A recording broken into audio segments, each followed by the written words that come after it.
right, well, welcome everybody. Today we're doing something a little bit different. Usually it's Reading with the Warriors. And of course, if you've ever come to one of our Reading with the Warriors, you recognize Anissa and Jasmine. Hi, Anissa. Hi, Jasmine. And you probably also recognize Julia, who's read our last two books, and Michaela. Hi, Michaela.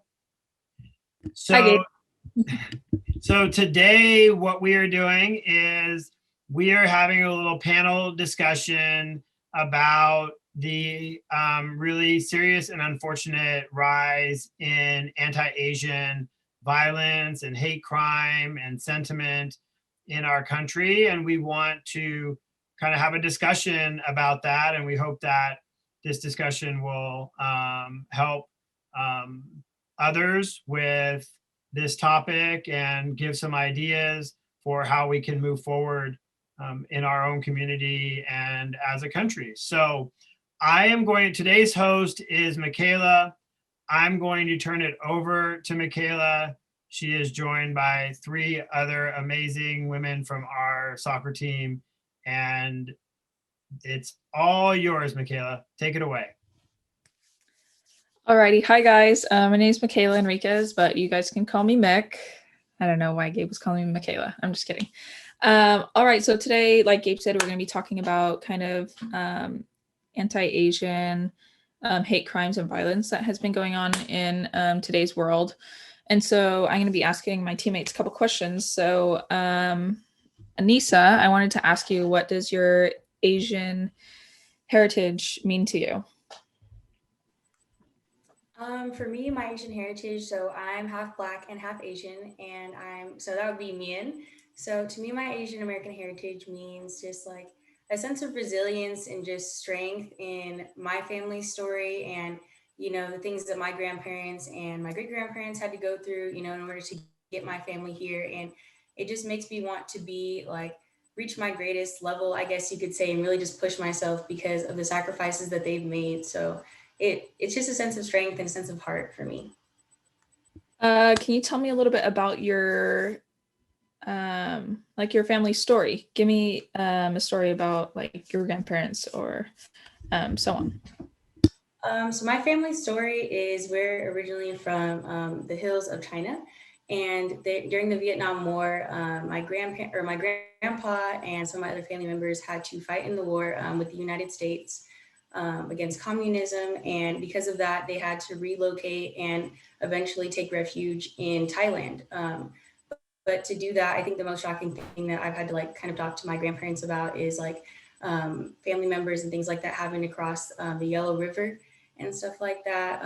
It's just really sad, like having to listen to those stories. And, I see my grandma and she's so small, and just to imagine her like, having to just run for her life and like, try to take care of like my mom and my uncle inside of the refugee camps and things like that. And even just the stories that they've shared with me about like what it was like for them to relocate, to a new country that they knew like absolutely, nothing about. And yeah, I just think even in a sense of resilience in the fact that like my grandfather came here and he worked really hard, and he even opened up his own business. We had a strawberry farm up in Sacramento, Seychelles Strawberries. And I just think that's so cool. And I just take a sense of pride in that so much, just the things that they've had to go through, just, for me and my family to be able to just be here today. That's really awesome, Anissa. And I think those are really moving stories about your family. And I'm sure that's made you who you are today. So thank you for sharing. Julia, tell us a little bit about your family and what your Asian heritage means to you. Thanks, Mick. So I'm half Japanese, and then a quarter German and Scottish. So my mom's side is Japanese, and what it means to me is like family and a sense of togetherness and a sense of kind of like picking each other up when we're all down, just a sense of like pride and in our family, and just yeah, just a really good sense of just helping each other out. And so yeah, kind of going off the story of, my background with my grandparents. So they were born in San Francisco, and then in World War II they were sent to internment camps. And unfortunately, they had to leave behind their two businesses. My grandma she started her own floral shop called Adachi's, and then my grandpa and his side of his family started a antique shop in downtown San Francisco, and they had to leave that. But then so in Japanese, we call our grandparents Oji-chan and Oba-chan. So Oji-chan is grandpa, Oba-chan is grandma. So my Oji-chan, he actually joined the Air Force and helped fight. And then my Oba-chan helped raise their three kids. And my mom is the youngest. So that's kind of how, and together they created like such an amazing family.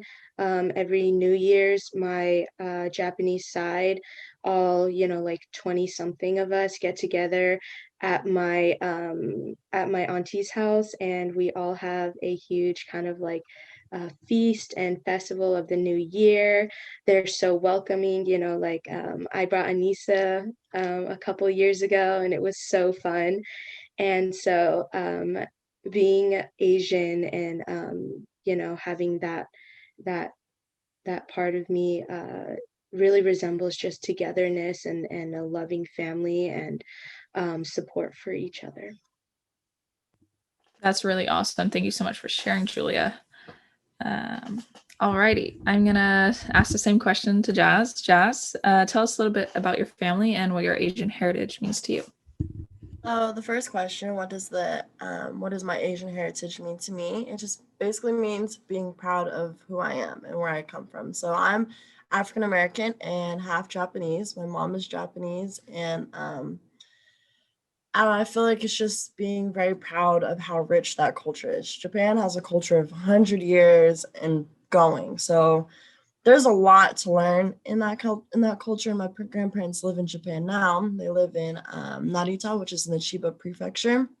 It's about an hour from Tokyo. So I've been to Japan about 8 times in my life, and my younger brother about twice now. So it's every time I go back, I'm always learning new things, just whether it's learning about the different temples out there, learning about my family history and where they've come from. And I visited Sado, which is an island where my grandma was from, and just learning about everything. And like each prefecture has like its own primary, like there's just so much to learn. It's so exciting to go back every time. And just throwing that in there, I feel like everyone should visit Japan at least once, just because it's such a culture shock, and just the way that they do things is it's so different. Like everything's just cleaner there. People are more genuine. And that's another thing. Like I feel like the way that I act is very much kind of like Japanese, if that makes sense. Like I may not look it as much, but I do definitely have a lot of people like, why are you always so like taking care of me so much more? And I think that's very much the Japanese culture of just like making sure that your guests or other people around you are taken care of. Like for instance, when like you come into a house, you take your shoes off, right?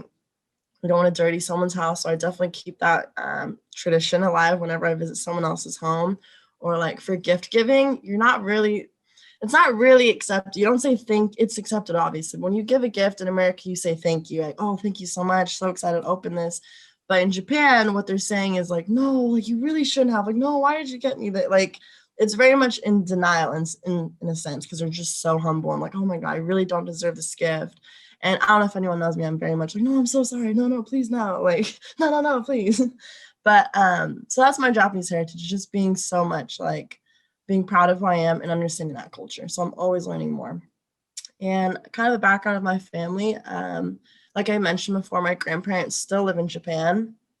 I just had my grandfather, his name was, we call him Oji-chan, which is just great grandfather in Japan. So as you learned from Julia, Oji-chan is grandfather, and he is kind of like great part. So he just recently died at 102. So he received this kind of award in Japan for reaching the 100 age mark. So he received that, which is very cool. But and then my grandfather, he he worked for JAL at one point, the JAL airline company. He moved actually to the United States to work as a pilot engineer as well. So that's kind of that's the only like dip of American culture that my grandparents have. And then my grandmother was actually, she was what's the word? She like worked on the plane. She was the flight attendant. So that was kind of a cute little love story there. But they moved to the United States in LA and lived for a while. And that's where my mother and my auntie were born. So technically they were born in the United States, but they're fully Japanese and everything about them is Japanese. So I don't know, it's just very, they moved back, they moved to the Philippines at one point, and now they're just there. And I visit them, as I said, in Narita. And my aunt used to live in LA after she flew over as an exchange student, and as my mom did as well. My aunt decided to move back to Japan, actually. So she's been there for the last 8 years. Haven't seen her in a while, kind of missed her a lot, but she's having a great time there. And that's kind of my family history. We're very much traveling back and forth and staying in touch. So it's a small family, but we're very close. And again, that's my family heritage, of just knowing my culture and being close with them. So I'm so thankful for that. That's really awesome. Thank you so much for sharing, Jazz. I really hope to visit Japan one day. It sounds really awesome. I have a friend stationed out there in the Air Force, so I'm hoping to go out there one day. Blessed.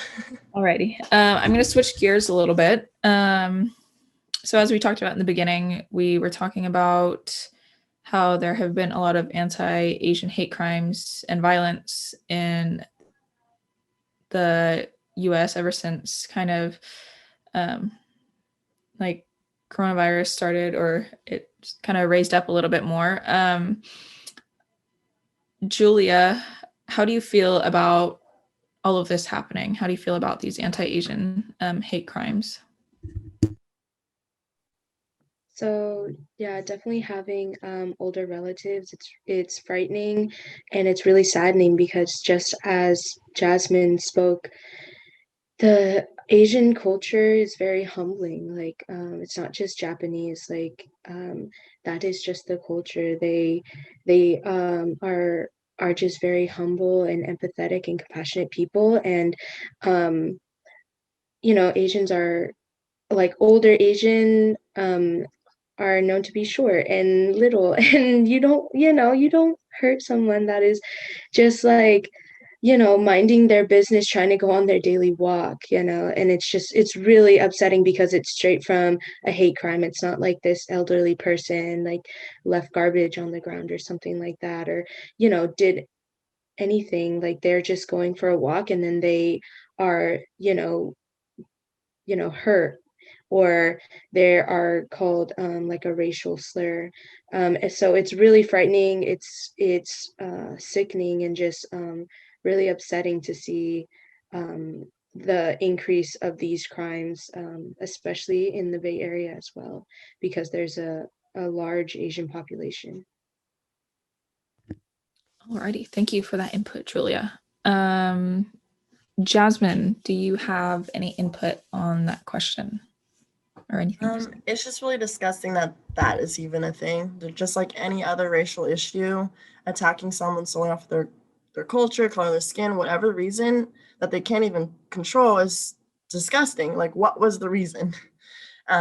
So it's really unfortunate this is coming to light and becoming more and more popular after our last president was just, referring to the virus as the China virus, and that's not encouraging a right mentality and like leading the nation in the proper direction. So it sucks that that's even happening, and I wish it would stop immediately. And I just wish all racial issues would obviously just come to a complete stop.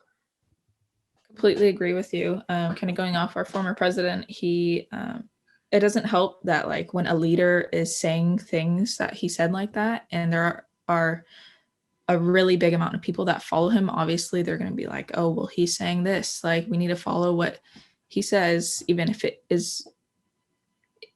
believe if it's creates a kind of a pass and like an okay for other people to go along with it. And so I think we're really lucky that we can hopefully just start stepping in the right direction. Obviously we have a new president, but obviously these things are still happening. So it's not just there are a lot of people that need to make changes, and it needs to stop. So yeah. Anissa, do you have any other input on that question? Yeah, I totally agree with everything that's being said.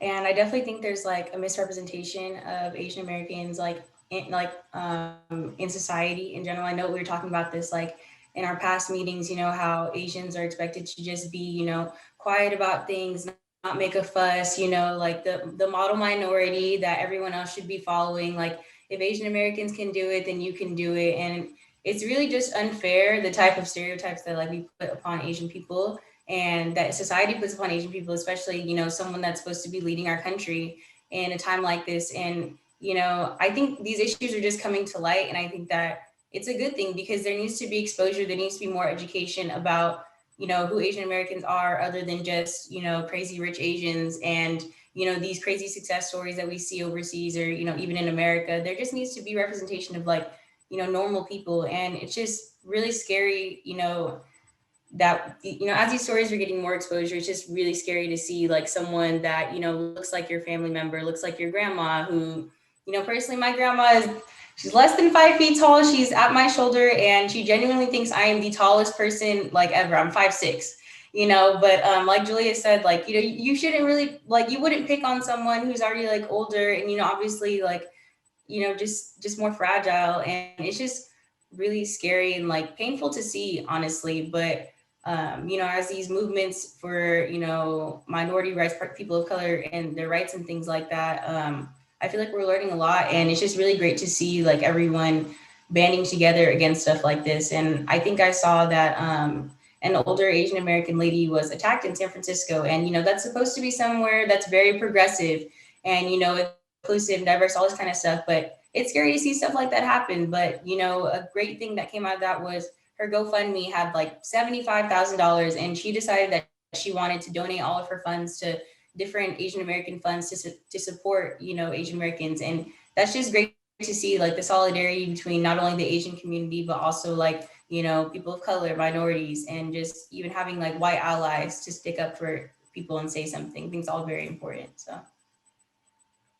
Alrighty, well, thank you for sharing that, Anissa. Can you explain the concept of model minority, that kind of what you were talking about? Yeah, so I learned this like in my Hmong American experience class. I feel like ethnic studies is wonderful, and I'm really glad that that's something that like is required at Stand because I feel like I personally learned so much. Hmong and Min are closely related; they're not the same thing, but I feel like I also learned so much about. There's a lot of Hmong people in the Central Valley. There's a lot of Hmong people in Merced, Turlock, all that kind of stuff. But yeah, so that's what I learned is the model minority myth is just the positive stereotypes that are put upon Asian Americans that, they're smart, they're resourceful, they don't need help, and all that kind of stuff. So an example of how that could be hurtful is like, expectations in school, higher education. So, they're always expected to be like someone like, oh, you're not going to be a doctor, like, it's unfair that, like they're having these heavy expectations put on them from society and things like that. And also, with that higher education example comes like, the lack of resources that there are to support Asian American students. Maybe there isn't a group that's like specifically targeting Asian American students to make sure that they have the right resources to be able to be successful. Like, we have different clubs on campus. So it's like, good to see when they are being supportive of one another and just coming together. So I hope that was kind of an explanation of the model minority myth, but yeah, if anyone wants to, yeah. It was. To go off of it, like just off what Anissa's saying, like it's in the word model minority. So like it's what all minorities should aim to be like with these positive stereotypes, but yet it's still below the white community or so it's still that level to that. And it's, of course, it's never going to be equal. But yeah, great explanation. All right. Yeah. Thank you. Alrighty. I'm going to go to our last question. And it's just kind of tying into, obviously we talked about these hate crimes, but Jazz, what do you hope to see in future generations or down the road or for your future children? And like, what can we do to like get on the right path and kind of stray away from these hate crimes and this violence? What can we do? And what would you like to see? obviously, like I said, I just wish that everything, all these racial issues would just stop now, immediately, but I know that that's not going to happen and that there's a lot of steps to hopefully going in the right direction. I think it's important for people to realize that these racial issues is, Asians being racially profiled and attacked in the streets, like it affects everyone. I know each of us, we don't primarily look Asian, but it affects us. So it's realizing that it's more than just about the individual, I don't know how to explain it, but it's more than just that person's issue to deal with. It's all of our issues. So standing in solidarity with these kind of, concerns and, like Anissa had mentioned earlier, like it's good that this is being brought to light so more people know that it is a problem that we need to approach. So that's kind of what I hope that kind of continues and more people start to talk about it, more people start to stand up and speak up and voice that this is not okay, that saying it's the China virus and assuming that someone should be this position and, oh yeah, whatever, like whatever it is, it shouldn't be a thing, is basically all I'm saying. But what we could do immediately, I'm not sure. I guess just keep the conversation going. But at one point, I feel like the conversation has been going on for a while. So I do hope something, I don't know, there just has to be some drastic change. It's not really an insightful answer, but it's all I can give right now. Yeah, definitely understandable. And like you said, conversation just needs to keep going. We just need to keep making people aware and educate people as much as we can, because maybe some people just don't know any better, and they're just uneducated on the topic. So yeah. Anissa, do you have any input on that question? Yeah, just like for the future, I just hope that, stereotypes will diminish, that people will give each other the opportunity to be able to get to know one another before judging someone based off the way that they look or their skin color, things like that. Like, I just think that's completely unfair. And, I hope that things are going in the right direction. It was kind of shocking to me. Like, I thought, like, I was a lot younger and I understood a lot less when Obama was elected as president, but I thought things were like going in the right direction. We had like our first Black president, and there's a lot more like just progressive ideas, I would say. So with the recent Trump administration and the things that were said, I think it gave a lot of people the confidence to say the offensive things and do the offensive things that they've already wanted to do, but they were just a little bit more, like closeted about it, I guess I would say. So yeah, I guess I would just like want my children to live in a world where, we're more educated about, different people, different topics, and we're more open to learning about them, and also saying that we don't know enough, admitting that that's okay. I would want more education just like in schools about like, more than just like American history, because American history, like, it's a very diverse country. People are coming from everywhere. So I feel like it's good to know, the more you know about other people that are around you, the more like the easier it is to be compassionate. It's easier to just like put a stereotype onto someone and just treat them that way because you need a scapegoat and you want to blame something on everyone. So that's what's going on right now, and it's really sad to see. But I just hope that things continue to go in the right direction, that we'll all have more education, whether that be through schools or just like conversations like this, more conversations about the history and the background of Americans, really, because it's Asian American. It's not just Asians, like, and some of the people that are being attacked are, they've lived here for a long time, like they're citizens. So it's just really sad to see, but I'm really hopeful for the future. And, I'm proud of the work that our generation is doing, our team, just, make a change in the world, whether that be like small or big, or even, if it takes a long time, I'm just glad that we're doing the necessary work, because it does take time for these really hateful and harmful thoughts and stereotypes to die out. So. Thank you so much, Anissa. I completely agree with you. Again, I think our generation has that, I don't know what word I'm trying to think of, has the will to like want to make that change and we're not letting people just like, we're going to speak up about it. Like if something's wrong, it's not fair. Like our generation got no problem saying something, and I love that. Exactly. And yeah, I love that. And I have really big hopes for what's yet to come in the future. Julia, would you like to say anything about that question? Yeah, just adding on, like, I do agree that our generation is very progressive and we all kind of have that like mindset where it's like breaking stereotypes and accepting everyone for who they are and how they present themselves and how they, want to be seen by the world. And having these conversations is like the first step in teaching empathy towards young people, that maybe they aren't taught at home or at school. Having these conversations of just like understanding and acknowledgement is really like is so important. Like I've learned so much, as Anissa kind of mentioned earlier, like in with just having discussions within our team about people's different backgrounds. Like I had no idea. So just having conversations and keeping open eyes and open ears and just an open heart too, just to be able to understand where everyone's coming from. And yeah, just to break those stereotypes. But I think that we are moving in the right direction. And I think that a lot of people, no matter how small their platforms are using them appropriately, and like even just starting to build platforms where they can share a lot of knowledge, like on Instagram or Twitter. You can see, it's really easy to see like live streams on Twitter, or just a simple Instagram post. You can find out a lot of information and then you can tag a bunch of people.